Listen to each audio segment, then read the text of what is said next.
महाराज जी ने एक बड़ी सटीक बात कही कि जैसे सूरज प्रकाश जी थे वैसी भारत विकास परिषद है।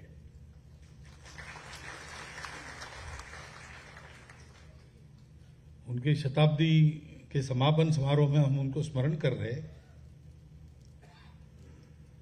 तो जो अच्छे काम खड़े हो जाते हैं एकदम छोटे स्वरूप में, बिना किसी सहायता के, बिना किसी शोर शराबे से, और बढ़ते चले जाते ऐसा होता है, तब हम सब लोगों को यह समझना चाहिए कि जैसे किसी विशाल वटवृक्ष के बीज में, मूल में उसका एक छोटा सा बीज जो मटिया में ठो गया, वो बात उसको बड़ा वृक्ष बनाती, वैसे भारत विकास परिषद के मूल में सूरज प्रकाश जी का वो जीवन है। वो एक अच्छे डॉक्टर थे, वो बिना कुछ समाज का काम किए जी सकते थे, भले आदमी थे, प्रैक्टिस अच्छी चलती थी, आराम कर सकते थे खाली समय में, लेकिन उनका जीवन कर्ममय था और सेवामय था। बहुत लंबा चौड़ा उनके बारे में इसलिए नहीं बोलूंगा कि उनका जीवन बीता, लौकिक रूप से तो बीत गया, परंतु भारत विकास परिषद के रूप से उनका जीवन अभी भी चल रहा है, तो बताने की आवश्यकता नहीं, आप अपनी आंखों से देख लीजिए, ऐसा कह सकते हैं। और भारत विकास परिषद के कार्यकर्ताओं को यह ध्यान में रखना है कि जिस बीज के अंतर की अभिव्यक्ति वृक्ष होता है, उस बीज को समझ के वृक्ष को वैसा ही सरसाना है, क्योंकि सेवा करने वाली संस्था इस नाते भारत विकास परिषद संभ्रांत लोगों की पहली संस्था नहीं है, और भी संस्थाएं हैं, परंतु भारत में काम होना है तो और कहीं होता है, वैसा ही यहां कर लिया, ऐसा होता नहीं, ऐसा कहीं भी नहीं होता है। आपने एक कार्यक्रम इस सभागृह में किया, कल अगर दूसरे सभागृह में करेंगे तो यहां की कई बातें आपको बदलनी पड़ेगी, क्योंकि वो अलग प्रकार से बना होगा, वहां की कैपेसिटी अलग होगी, वहां की रचना अलग होगी, कई बातें होगी। तो काम तो नकल करके नहीं होता है, काम जो होना है उसके नीचे एक अधिष्ठान होता है, उस अधिष्ठान के आधार पर काम होता है। मैं ये कह सकता हूं क्योंकि सूरज प्रकाश जी संघ के स्वयंसेवक थे, और उनके समय में भी वही आज भी है, संभ्रांत लोगों की सेवा करने वाली संस्थाएं जो आज है वो तब भी थी, और अपने देश के भी संभ्रांत लोग वहीं जाकर जो कुछ करना है वो करते थे। एक अलग से संस्था स्थापन करने की जरूरत क्या पड़ी? उनके संबंध सर्वत्र थे, वो तो ऐसी संस्थाओं में रह भी चुके थे भी भारत विकास परिषद की स्थापना के समय, लेकिन अलग से उसी काम को करने की क्या आवश्यकता उनको लगी होगी, उसकी कल्पना मैं कर सकता हूं, क्योंकि मैं भी संघ का स्वयंसेवक हूं। सेवा यह जो शब्द है वो शब्द एक ही है, उसको हम अंग्रेजी भाषांतर करते तो सर्विस कहते हैं, परंतु इसके पीछे की जो कल्पनाएं हैं वो उधर अलग है, इधर अलग है। भारत की अपनी कल्पना है सेवा की।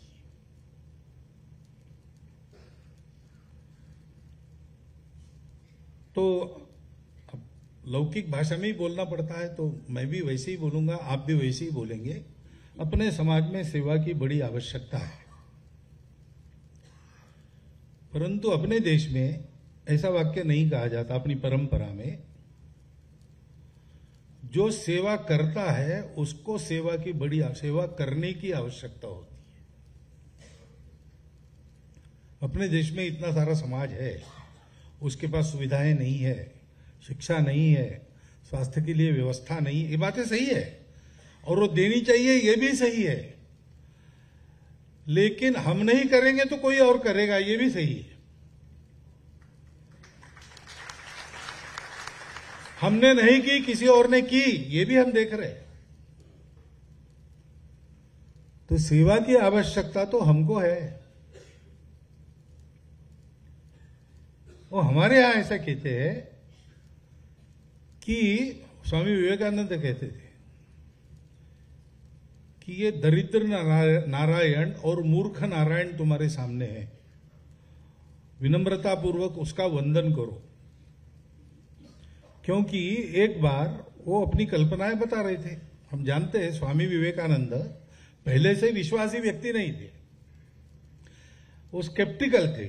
वो सबको पूछते थे, आपने भगवान भगवान कर रहे हैं, आप देखा है क्या, अनुभव है क्या? फिर रामकृष्ण परमहंस के पास गए तो उन्होंने कहा, देखता हूं, रोज देखता हूं, तुमको देखता हूं, उससे ज्यादा स्पष्ट देखता हूं, और तुम मेरे जैसा करोगे तो तुमको भी दिखेगा। तो उनके साथ लग गए। लेकिन रामकृष्ण परमहंस के अंत तक उनकी परीक्षा लेते रहे। तो अपनी कल्पनाएं वो बोलते थे। तो एक बार बैठे थे तो रामकृष्ण परमहंस के सामने उन्होंने कहना शुरू किया कि क्या फालतू देव देव करके क्या होगा, भगवान भगवान करके क्या होगा, इतने सारे लोग दरिद्र है, उनके पास खाने को कुछ नहीं है, अज्ञान में है, ऐसा उनकी सेवा करनी चाहिए, ये करने से क्या फायदा होगा। सुनते सुनते रामकृष्ण भावावेश में चले गए और उन्होंने क्या क्या कहते हो तुम, उन पर उपकार करोगे, उनको मदद करोगे, तुम्हारी हैसियत क्या है? भगवान की इतनी बड़ी सृष्टि में तुम एक कीटक से भी कम हो, तुम्हारी इच्छा से एक सूखा पत्ता भी हिल नहीं सकता इस दुनिया में, तुम क्या उपकार करने चले हो गरीबों? छी छी छी, ये क्या तुम्हारी भावना है? गरीबों पर उपकार नहीं, परोपकार नहीं, शिव भावे जीव सेवा। वो शिव है जो आज अपने आप को अभाव में, वंचित स्थिति में उपस्थित कर रहे हमारे सामने। वो हमारे सामने वो प्रकट हो रहा है भगवान, और वो कह रहा है अपने पाप धोने के लिए, पुण्यवान बनने के लिए तुम्हारा जीवन यशस्वी हुआ होगा, लेकिन उसको सार्थक करने के लिए, सक्सेसफुल तुम हो लेकिन मीनिंगफुल बन जाओ, इसलिए मैं यहां आया हूं, करो सेवा।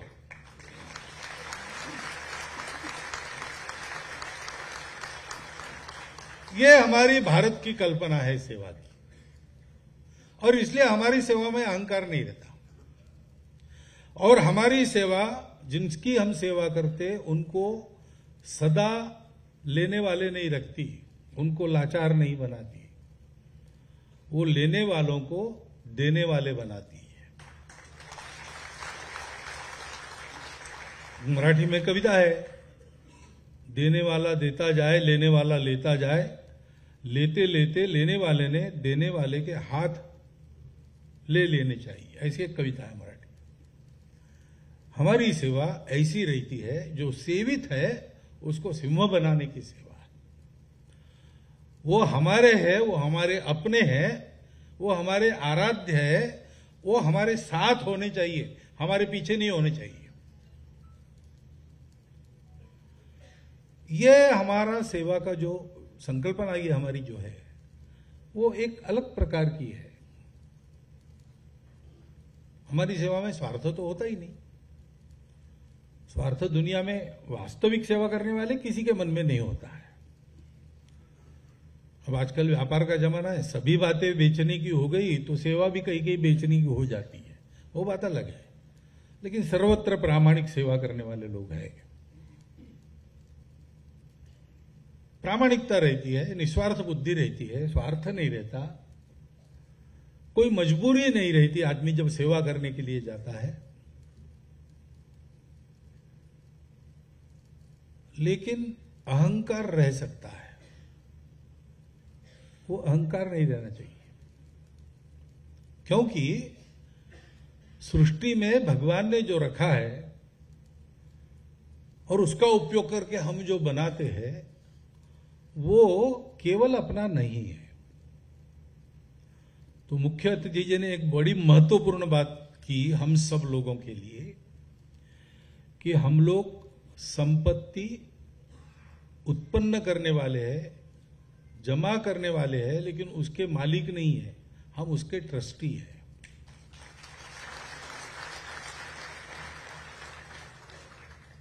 तो हमको ये ठीक से रख के उसका ठीक से विनियोग करना है। हम आर्थिक क्षेत्र से बहुत लोग यहां पर बैठे हैं, तो कमाई अपने लिए, देश के लिए हमारा काम है। तो कमाई में हम कमाते हैं, लेकिन कमाते किस लिए है? कमाते हैं देने के लिए। दोनों हाथों से कमाओ और 1000 हाथों से बांटो, ये बात है। और इसलिए देखिए, दोनों हाथों से भर भर कमाने वालों की कहानियां दुनिया भर में बनी। फोर्ड की बनती है, रॉकफेलर की बनती है। सत्ता या संपत्ति जो इकट्ठा कर सकते, केंद्रीकृत अपने हाथ में ले सकते, उनकी कहानियां दुनिया में बनती है। हमारे यहाँ जो अपनी केंद्रीकृत संपत्ति को राणा प्रताप को दे देता है लड़ने के लिए, उस भामाशाह की कहानी बनती है। चलकर आई हुई सत्ता को पितृवचन के खातर लात मार के 14 साल जन कल्याण के लिए वनों में विचरण करने वाले सत्ताधीश की कहानी हमारे यहां चली। हम भारत है, और इसलिए जब हम कहते हैं हम भारत विकास परिषद है, तो पहला शब्द तो भारत है। हमको पहले समझना पड़ेगा। महाराज जी ने कहा, भारतीय आधार पर, भारतीय विचारों के अनुसार, भारत की परंपरा के अनुसार होना चाहिए, होना ही चाहिए। क्योंकि विकास उसी को कहा जाता है जो अपने अपने स्वरूप के अनुसार होता है। सर्कस में हाथी साइकिल चलाता है या फुटबॉल खेलता है, यह अजूबा जरूर है। हम पैसे देकर उसको देखने के लिए जरूर जाएंगे, लेकिन वो हाथी का विकास नहीं है। वो विकसित प्राणी मनुष्य है, उसकी जैसी साइकिल चलाता है, फुटबॉल खेलता है, यह हाथी का विकास नहीं होता है। हर एक की अपनी प्रकृति के अनुसार उसका विकास है। तो भारत का विकास होगा तो भारत की प्रकृति के अनुसार होगा।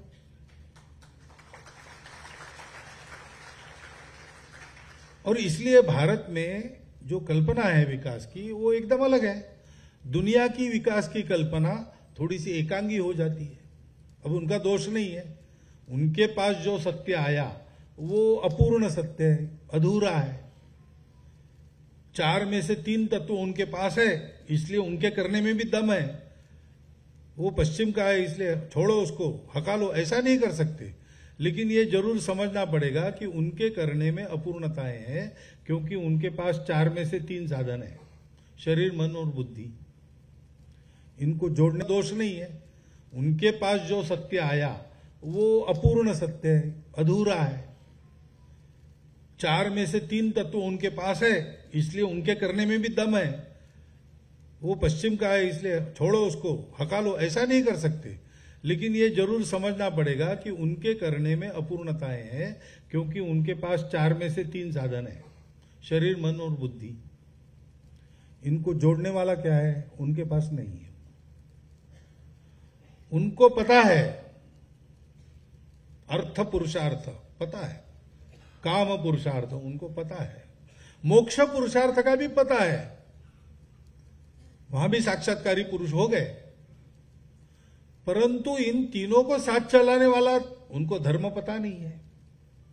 अर्थ कामों को अनुशासित रखना और मोक्ष की ओर बढ़ाना, इसके लिए वो धर्म आवश्यक है, और भारत के पास वो है।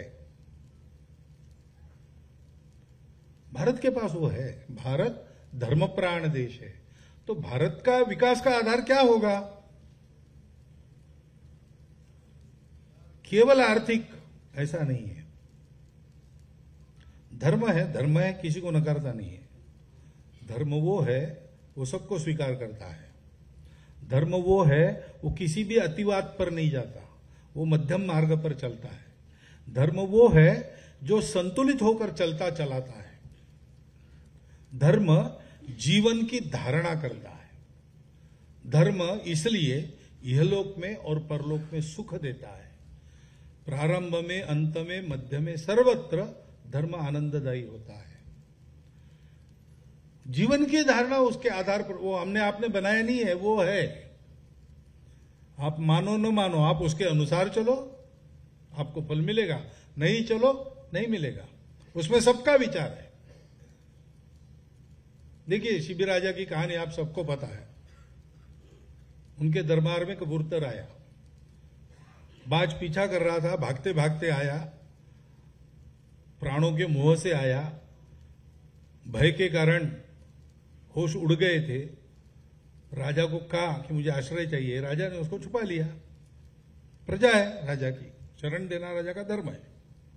बाज आया, उसने कहा एक कबूतर, असत्य नहीं बोलना है। हाँ, कबूतर आया है, मेरे संरक्षण में है, तुम उसको मार नहीं सकते।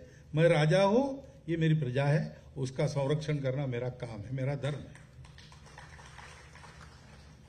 लेकिन बाज चुप नहीं बैठा। बाज ने कहा बात सही है, तुम्हारा धर्म है, मुझे प्रकृति ने धर्म दिया है ऐसे पक्षियों को खा के पेट भरना। नहीं खाऊंगा तो मैं मर जाऊंगा। तो मेरे धर्म को रोककर तुम अपना धर्म कैसे सिद्ध करोगे? अगर धर्म है तो मेरा भी चलेगा, तुम्हारा भी चलेगा। तो तुम तो मेरा चलने नहीं दे रहे हो, तो ये कहां का धर्म है? तो शिबी राजा क्या कहता है? शिबी राजा कहता है हाँ, ये बात तुम्हारी ठीक है, तुम्हारा पेट भरना चाहिए और तुम मांसाहारी पक्षी हो, तुमको मांस ही खाना पड़ेगा। ये प्रकृति ने तुम्हें धर्म दिया है। लेकिन ये जरूर नहीं तुम कबूतर का ही खाओ, तुम मेरा मांस खाओ, मैं काट के देता हूं। अब देखो, बाज भी धर्म की दुहाई दे रहा है, कबूतर भी धर्म मांग रहा है, राजा भी धर्म की दुहाई दे रहा है। ये धर्म सर्वत्र है, सबके लिए है, सबको सुख देता है। और दुनिया का सबसे श्रेष्ठ, क्योंकि उसके पास बुद्धि है, विचार है, चिंतन है और इंद्रियों के परे जाने की क्षमता जो विकसित कर सकता है, ऐसा एकमात्र प्राणी मनुष्य है। पशु अपने इंद्रियों के परे नहीं जा सकता। उसको जैसा बनाया है उसके उसी मर्यादा में उसको रहना है। मनुष्य उस मर्यादा का उल्लंघन साधना से कर सकता है। इसलिए उसकी जिम्मेवारी रहती है विश्व का धर्म चलता रहे। अब ये है, लेकिन वो धर्म उधर नहीं है, तो क्या हुआ? विकास तो हुआ, अच्छा विकास हुआ। फिर पर्यावरण का क्या हुआ? प्रकृति का क्या हुआ? ये धर्म मनुष्यों को सुविधा संपन्न और सुखासीन बनाता है, और प्रकृति को अगर नष्ट करता है तो वो धर्म नहीं है। उसी का अनुकरण अमेरिका को देखकर, चीन को देखकर भारत करेगा तो ये भारत का विकास नहीं है। ये विकास हो सकता है, लेकिन भारत चाइना जैसा बनेगा, भारत अमेरिका जैसा बनेगा, ये भारत का विकास नहीं है। शेर बकरी के साथ खाना खाएगा, मनुष्य जैसा अहिंसक, ये शेर का विकास नहीं है, तो उसकी विकृति है। भारत का विकास होगा भारत की दृष्टि, भारत के जनों की परिस्थिति, पृष्ठभूमि, भारत के जनों की आकांक्षाएं, अपेक्षाएं, भारत के जनों का संस्कार, भारत की संस्कृति, भारत का विश्व के बारे में विचार, भारत का जीवन के बारे में विचार, इन सब के आधार पर भारत का विकास होगा। इसमें दुनिया से कुछ आने लायक है, जरूर लेंगे। हमारे लिए कोई हमारा धर्म कहता है वसुधैव कुटुंबकम, तो विश्व में हमारे लिए कुछ भी पराया नहीं है, लेकिन हम लेंगे अपने प्रकृति के अनुसार लेंगे, अपनी शर्तों पर लेंगे। हम नकलची नहीं बनेंगे। और इसलिए भारत विकास परिषद ऐसा अगर हम करते हैं और हम उसके कार्यकर्ता है, तो पहली बात है हमको भारत को जानना चाहिए। भारत का भूगोल ये महत्व की बात है, भारत का इतिहास ये महत्वपूर्ण बात है, भारत का जन, भारत की जल संपदा, भारत की वन संपदा, भारत की जैव संपदा, ये सब जानने के विषय है। लेकिन उसके साथ साथ भारत की आत्मा है धर्म, उस धर्म के 4 मूल्य है, सत्य, करुणा, शुचिता, तपस। ये क्या है? पूजा धर्म का एक छोटा सा अंग है, वो सबका अलग अलग होता है, धर्म सबका एक होता है। ये सब जानना पड़ेगा, ये जानना पड़ेगा और इसको मानना पड़ेगा। और मानना आजकल कठिन नहीं है, पहले कठिन था। मेघवाले साहब जब हमारे दिमाग में घुस बैठे थे तब तो ये बड़ा कठिन था। अब अभी पूरे बाहर नहीं गए, लेकिन है, थोड़े थोड़े है अंदर, लेकिन निकल रहे। उनको निकाल बाहर करना पड़ेगा, पहली बात है। और दूसरी बात है कि हमको ये जानना पड़ेगा, क्योंकि आज विश्व सारा जिस अवस्था में है वो भारत की दृष्टि को सिद्ध कर रहा है, लेकिन ये नकारात्मक सिद्धता हो गई। विकास क्यों आवश्यक है? तो पहली बात है कि हम इस सृष्टि के अंग है, हमको भारत यही बताता है। तो विकास होना ही पड़ेगा, क्योंकि एक का विकास होता तो सबका विकास होता, सबके विकास में एक का विकास होता है। एक का विकास होगा, सब जाए खड्डे में, ऐसा कहते हैं तो विकास नहीं होता है। विकसित मनुष्य वही है जो स्वयं अच्छा है और उसके संपर्क में जितने आते हैं वो सब अच्छे बनते उसके कारण। नहीं तो ऊंचा भया तो क्या भया, जैसे ताल खजूर पथिकंच को छाया नहीं, फल लागे अति दूर। ऐसा विकास किसी काम का नहीं है। तो आप अगर वृक्ष हो, बड़े हो, अच्छे सुंदर फूल, उसके बाद बड़े मधुर फल आपके पास है, तो राह चलते पथिक को आपकी छाया मिलनी चाहिए और आपके फल मिलने चाहिए। आप भले ही धूप में तपो, लेकिन आप सत्पुरुष तब बनते हैं जब वृक्ष जैसा परार्थ के लिए आपका सब होता है। छाया मन्यस्य कुर्वन्ति तिष्ठन्ति स्वयं आतपे फलानि अपि परार्थाय वृक्षाः सत्पुरुषाः। ये जीवन मनुष्य का जीवन है। पशु का जीवन अपने लिए होता है, अपना हो गया तो बाकी विचार ही नहीं करता। घास खाएगा, पेट भरने तक खाएगा, तब तक किसी को नहीं खाने देगा दूसरे को। उसका पेट भर गया तो उस घास का क्या हुआ चिंता नहीं करता, कल के लिए गट्ठर बांध के घर नहीं ले जाता। उसको विचार ही नहीं है। अपनी प्राकृतिक वासनाएं तृप्त हो गई, जब तक वो तृप्त है तब तक पशु दुनिया में है नहीं, किसी को पता नहीं चलता। मनुष्य का ऐसा नहीं है। मनुष्य अगर करनी करे तो नर का नारायण बन जाए, ऐसा कहते हैं। विपरीत करनी करे तो नर का नराधम भी बनता है। मनुष्य में ही राक्षस होता है, मनुष्य में ही देव होता है। जाना किधर अपना चॉइस है, और हमारे लिए हमारे पूर्वजों ने वो चॉइस बना के रखा है। हमको दूसरा चॉइस नहीं है। भारत इसी के लिए प्रसिद्ध है। भारत से सबकी यही अपेक्षा है। भारत ये करेगा तब भारत बड़ा बनेगा। ऐसा बनता है। आप चाहो ना चाहो, वेश बन जाते हैं ना। गांधी जी का चित्र है, गांधी जी का एक स्वरूप है जो नित्य परिचित है, वैसे ही उनकी मूर्तियां वगैरह बनती है। लेकिन बचपन से गांधी जी वैसे ही थे क्या? ऐसा नहीं है। उनके अलग अलग वेशों में, वो इंग्लैंड गए तब का फोटो है, वापस आए तब का फोटो है, तरह तरह के। लेकिन प्रचलित चित्र कौन सा है? वही है। तो गांधी जी का चित्र निकालो, ऐसा स्कूलों में बच्चों को कहेंगे तो वो वैसा ही निकालेंगे। छत्रपति शिवाजी महाराज का निकालना है तो वैसा ही निकालेंगे। उनके अन्य स्वरूप भी होंगे, बचपन में होंगे, भोजन करते समय का अलग होगा, सब होगा। लेकिन वो नहीं, जनता के मन में प्रतिमा गांधी जी ऐसे, शिवाजी महाराज ऐसे, लोकमान्य तिलक ऐसे, ये पक्का है। दूसरे रूप में जाएंगे तो जनता पहचानेगी नहीं। ऐसे भारत का जो रूप दुनिया ने देखा है वही रूप प्रचलित है। भारत विश्व के लिए शांति सुखदाता विश्व गुरु है। उसको उसी रूप में खड़ा करना पड़ेगा। वो अपने लिए नहीं जीता। बाकी सारे देश बने तो अपने सामूहिक स्वार्थों की रक्षा के लिए एक कृत्रिम बंधन, उसको कायम रखने वाली सत्ता, इनको लेकर बने। इनका अपना अपना है। दुनिया में कुछ न कुछ संदेश उनको भी देना है। वो भौतिकता में संदेश है सारे, उसको पूर्ण करने के बाद वो नष्ट हो जाते हैं। भारत कुछ बात है कि हस्ती मिटती नहीं हमारी, क्या सदियों से रहा दुश्मन दौरे जहां हमारा, ऐसा होने के बाद भी हस्ती मिटती नहीं। क्यों? इसलिए कि भारत की आवश्यकता जब तक सृष्टि है तब तक है, क्योंकि धर्म, तो इसलिए भारत है और भारत चलता रहेगा। भारत का संदेश क्या है?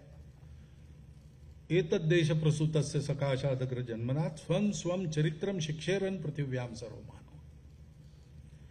सारे पृथ्वी के मानव हमारे जीवन से अपनी शिक्षा प्राप्त करें, उनको अपने अपने जीवन से शिक्षित करना, ये दुनिया में बड़े भाई, क्योंकि हम सबसे प्राचीन है होने के नाते हमारा कर्तव्य है। इस कर्तव्य को पूर्ण करने के लिए भारत उठता है। इस कर्तव्य की आवश्यकता नहीं है तो भारत उठता नहीं है, लाख पटको नहीं होगा।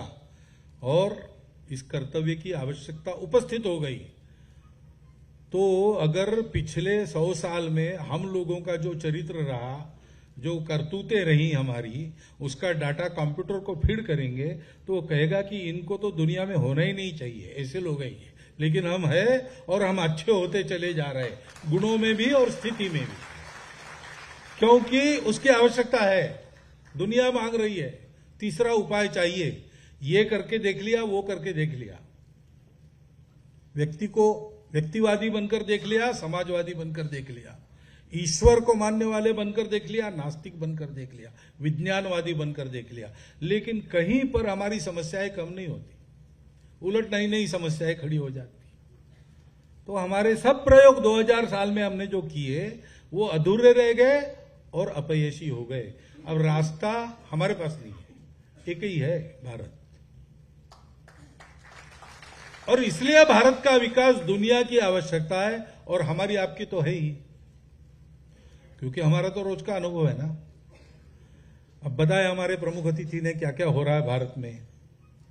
यहां भारत जैसे जैसे बड़ा हो रहा है, सुरक्षित हो रहा है, सामर्थ्य संपन्न हो रहा है, वैभव संपन्न जैसे जैसे हो रहा है, वैसे वैसे दुनिया भर में पहले भारतीयों की गर्दन अपने आप ऊंची हो रही है। नहीं तो हमको कोई घास नहीं डालता था, आज बुलाते हैं G20 का यजमान बनो। हम रशिया को बार बार कहते युद्ध मत करो, पहले अगर कहते तो रशिया हमको झाड़ के चुप कर देता, लेकिन अब नहीं, भारत बहुत अच्छा देश है। ये चमत्कार क्या है? भारत बड़ा हो रहा है तो भारतीयों की प्रतिष्ठा बढ़ती है, और इसलिए भारत का विकास हमारे आपके और हमारे आपके कुटुंबों की सुरक्षा प्रतिष्ठा के लिए अनिवार्य आवश्यकता है। नहीं तो युगांडा में कितने लोग अपने अच्छा उद्योग, युगांडा की इकोनॉमी हमारे लोगों ने बनाई, और ईदी अमीन ने 3 दिन का नोटिस लिखे सबको निकाल दिया, हम कुछ नहीं कर सके। क्यों? भारत उस स्थिति में नहीं था, और इसलिए उसका विकास हमारी भी आवश्यकता है। सेवा करना, भारतीय समाज को निर्दोष बनाना, भारतीय समाज का कोई अंग पीछे नहीं रहे इसको देखना, ये हमारे लिए पुण्य भी है और इस अर्थ में हमारा वो स्वार्थ भी है। ये करना ही पड़ेगा। मेरा भाषण सुनेंगे आप, जोरदार तालियां वगैरह कहते आप बजाते, उससे नहीं होता, केवल काम करना पड़ता। और इसलिए ये हमारी भारत विकास परिषद है। एक होती है सभा, हमारी सभा नहीं है। भगवान के पार्षद होते हैं। पार्षद कौन होते हैं? वो एग्जीक्यूटिव्स होते हैं, उनके हाथ में लाठी रहती है। भगवान इच्छा व्यक्त करते हैं या भगवान आज्ञा देते हैं, उसको लागू करना उनका काम होता है, वो कार्यकर्ता होते हैं। तो हम लोग कौन है? भारत विकास परिषद, यानी हम लोग कार्यकर्ता है। कार्यकर्ता कार्य करने वाला होता है। मैं ऐसा कहता हूं, आप ये क्या बोल रहे हैं आप? कार्यकर्ता यही कार्य करने वाला ही होता है ना, होता है, लेकिन कार्यकर्ताओं को इसको ध्यान में रखना पड़ता है। नहीं तो क्या होता है कि कार्यकर्ता जाता तो है कार्यक्रम में, लेकिन वहां अपने फोटो कितने ज्यादा निकलेंगे ये देखता है। इसलिए गीता में कार्यकर्ता का वर्णन है, मुक्त संग, उसको संग नहीं, वो काम करता है लेकिन कार्य के साथ आने वाली ये जो सारी बातें, कार्य अच्छा करेंगे, बढ़ेगा तो प्रतिष्ठा बनेगी, काम की बनेगी तो हमारी भी बनेगी, फोटो निकलेंगे, अच्छे अच्छे श्रेष्ठ लोग अपनी स्तुति करेंगे, जैसे आप आज नहीं देखी हमारी, ये हमारा नहीं है, उस कार्य का है। इसमें से जाना तो पड़ेगा, कोई टाल नहीं, मैं भाग नहीं सकता इस मंच से, तो सुनना पड़ता है, लेकिन वो मेरा नहीं है, वो संघ का है, वो बड़ा है।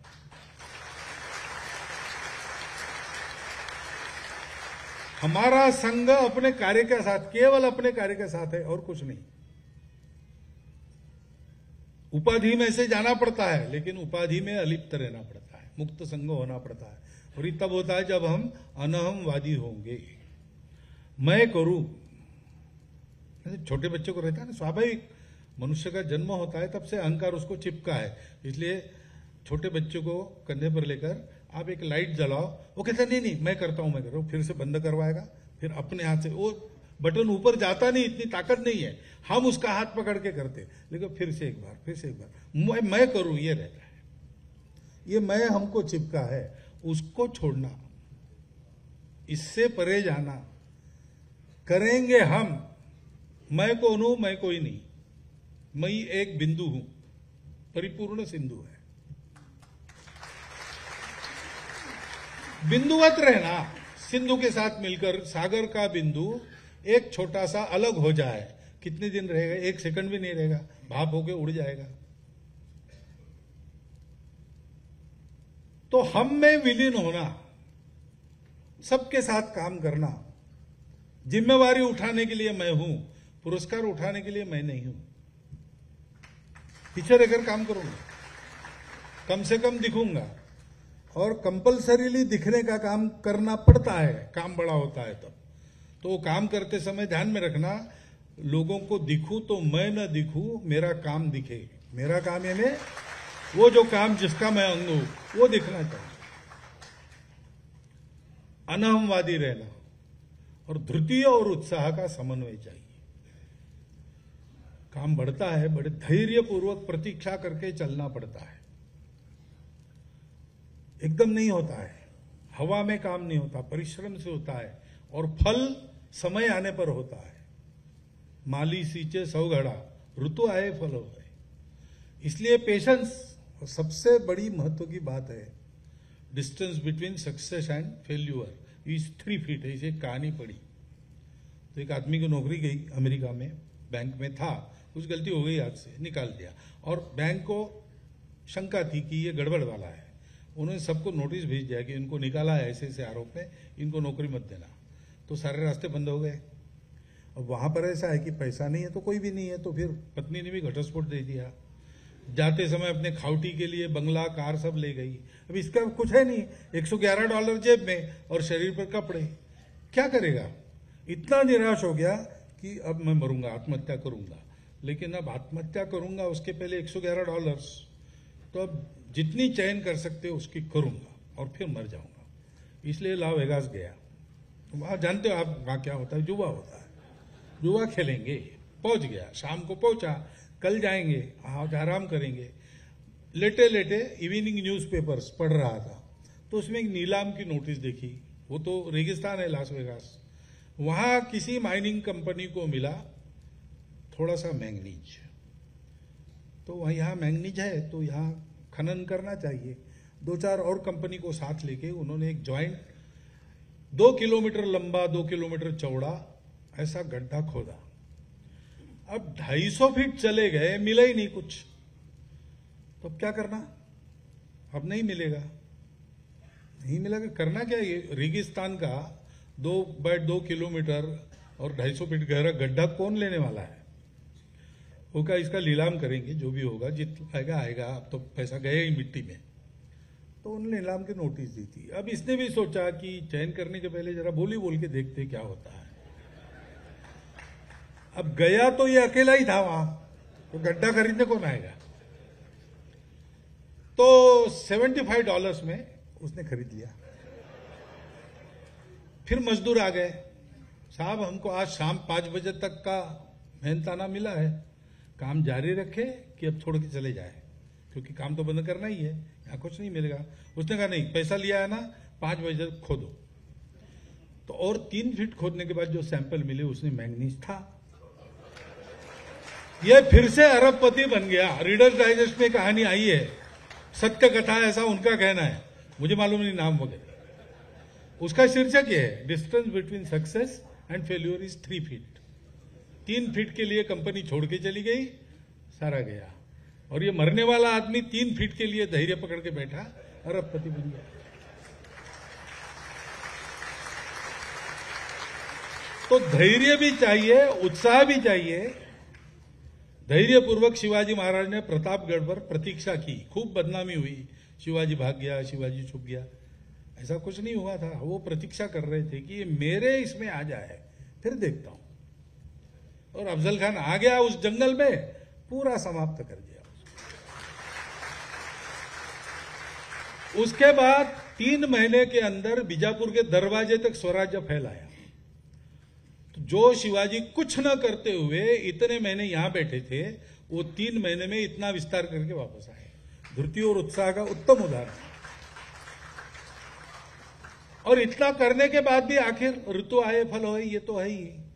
तो सिद्धि और असिद्धि से निर्विकार रहना पड़ता है। तो जब हम भारत कहते हैं तो भारत का धर्म, भारत की संस्कृति, भारत के मूल्य, भारत की दृष्टि, ये सब आता है। उसको जानना चाहिए, उसको मानना चाहिए, और हमको स्वयं को वैसा बनना चाहिए। नहीं तो भारत के बारे में भाषण तो यहां से करना आसान है, भारत को नित्य जीवन में जीना यह आवश्यक है। स्वम स्वम चरित्रं शिक्षेरन पृथिव्याम सर्वमानव। इसलिए भारत को जीना, व्यक्तिगत जीवन में, सामाजिक जीवन में, पारिवारिक जीवन में, आजीविका के काम में भारतीय मूल्यों के आधार पर चलो, तब समाज धारणा होती है। धर्मस्य मूलम अर्थम, इस अर्थ में कहा है, क्योंकि आगे कहा है अर्थस्य मूलम राज्यम। वो भी आप पॉलिटिक्स वगैरह सोचते हो, बड़े इंटरेस्टिंग रहते हैं सब लोग उसमें, परंतु राज्य से मूलम इंद्रिय निग्रह, ये कहा है चाणक्य ने। और आगे बढ़ता है वृद्धोपसेवा वगैरह, सारी बातें आती। तो भारत बनकर जीना। और जब विकास कहते हैं तब उसके आधार पर हमारी विकास की कल्पना क्या होगी। हम सबको साथ लेकर चलते हैं। हमारे विकास में मनुष्य, मानवता पूरी और सृष्टि एक साथ चलेंगे। एक के विकास से दूसरे का अवकाश नहीं होगा, अविकास नहीं होगा। एक के विकास से सबका विकास होगा। साथ चलाने वाली हमारी पद्धति रहेगी। हमारे यहां व्यापार, उद्योग, कृषि हाथ में हाथ डालकर आगे बढ़ेंगे। व्यापार प्रमुख की कृषि प्रमुख, हमारे यहां ऐसा नहीं रहेगा। ये सब साथ चलते हैं। सबको साथ चलाने वाला, आजकल पॉपुलर घोषणा चलती है, सबका साथ सबका विकास, लेकिन देने वाले ने ऐसी ही नहीं दी होगी, क्योंकि वो भी स्वयंसेवक है।